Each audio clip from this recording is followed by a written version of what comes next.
గుంటూరు పశ్చిమ ఏపీలో వైసీపీ నుంచి మంత్రి విడుదల రజని పోటీ చేస్తున్న గుంటూరు పశ్చిమ ఫలితం పైన వైసీపీతో పాటుగా కూటమి నేతల్లోనూ ఉత్కంఠ కొనసాగుతోంది. వైసీపీ అభ్యర్థుల మార్పులు చేర్పుల్లో భాగంగా ఫస్ట్ లిస్టులోనే గుంటూరు వెస్ట్ అభ్యర్థిగా రజనీ పేరు జగన్ ఖరారు చేశారు.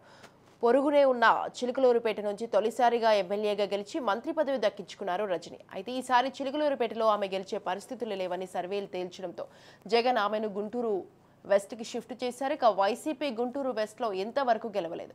గత 2 ఎన్నికల్లో టీడీపీ అభ్యర్థులు విజయం సాధించారు. ఇక టీడీపీ సైతం మహిళా అభ్యర్థి గల్లా మాధవిని రంగంలోకి దించింది. దీంతో ఒకవైపు ప్రచారం కొనసాగిస్తూనే మరోవైపు అన్ని వర్గాల ముఖ్యులతో టీడీపీ వైసీపీ అభ్యర్థులు సమావేశాలు నిర్వహిస్తూ హడావుడి చేశారు. రజనీకి ధీటుగా టీడీపీ అభ్యర్థి మాధవి ప్రచారం చేయలేకపోయారన్న టాక్ నడిచింది. రాజకీయాలకు కొత్త అయిన మాధవి రజనీ తరహాలో దూకుడు ప్రదర్శించలేకపోయారు. అయితే గుంటూరు ఎంపీ అభ్యర్థిగా పోటీ చేసిన పెమ్మసాని చంద్రశేఖర్ ప్రచారం మాధవికి కలిసి వస్తుందన్న అభిప్రాయం వ్యక్తమవుతోంది. రైట్, ఈ విషయంపై పూర్తి సమాచారం అందించడానికి మా ప్రతినిధి రమేష్ ఫోన్ లైన్ లో ఉన్నారు. రమేష్, గుంటూరు పార్లమెంట్ నియోజకవర్గం సంబంధించి 7 నియోజకవర్గాలు ఉన్నాయి. 7 నియోజకవర్గాలకు సంబంధించి గుంటూరు పశ్చిమ నియోజకవర్గం ఒక కీలక నియోజకవర్గంగా చెప్పుకోవచ్చు. ఎందుకంటే మంత్రి విడుదల రజని చిలకలూరుపేట నుంచి అనూహ్యంగా 3 నెలల ముందు కూడా వైఎస్ జగన్మోహన్ రెడ్డికి ఆమెకి సీటు కేటాయించినటువంటి పరిస్థితి కనపడుతుంది. ఈ నేపథ్యంలోనే ఏదైతే మరి గుంటూరు పశ్చిమ నియోజకవర్గం కమ్మ సామాజిక వర్గం, అటు కాపు సామాజిక వర్గం ఓటు బ్యాంక్ ఎక్కువగా ఉన్నటువంటి నేపథ్యంలో అటు బీసీ ఓటు బ్యాంక్ కూడా కొంత ఎక్కువగా ఉన్నటువంటి పరిస్థితి కనపడుతుంది. అయితే ఈ నేపథ్యంలోనే విడుదల రజనీని బరిలోకించింది వైసీపీ. టీడీపీ గల్లా మాధవిని పిడుగురాల మాధవిని బరిలోకించింది.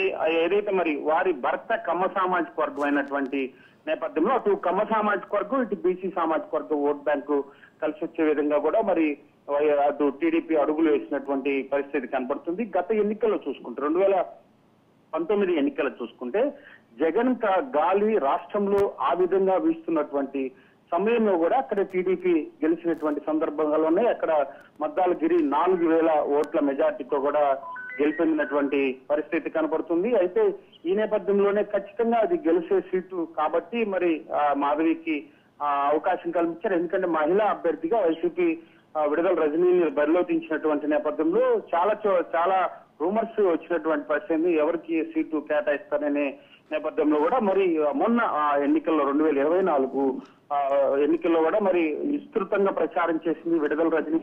అన్ని వర్గాల ప్రజల్ని కలుపుకొని పోతూ అదేవిధంగా కాపు ఓట్ బ్యాంక్ భర్త కుమారస్వామి కాపు కాబట్టి కాపు ఓట్ బ్యాంక్ కొల్లగొట్టే విధంగా కూడా అడుగులేసింది. ఇటు పక్క మంత్రి విడుదల రజని రాష్ట్రంలో పాపులర్ లీడర్ గా అతి తక్కువ సమయంలో పాపులర్ లీడర్ గా అయింది. అదేవిధంగా మంత్రిగా చేసినటువంటి అనుభవంతో పూర్తి స్థాయిలో ప్రచారం కొనసాగించినటువంటి పరిస్థితి కనబడుతుంది. అయితే స్వాతి ఖచ్చితంగా ఇక్కడ టీడీపీకే ఎక్కువ అవకాశం ఉంది. ఎందుకంటే గతంలో జగన్ గాలిలో ఉన్నటువంటి 2019లో కూడా టీడీపీ గెలిచినటువంటి నేపథ్యంలో ఖచ్చితంగా ఇక్కడ గల్లా మాధవి గెలిచేటువంటి అవకాశం ఉంది.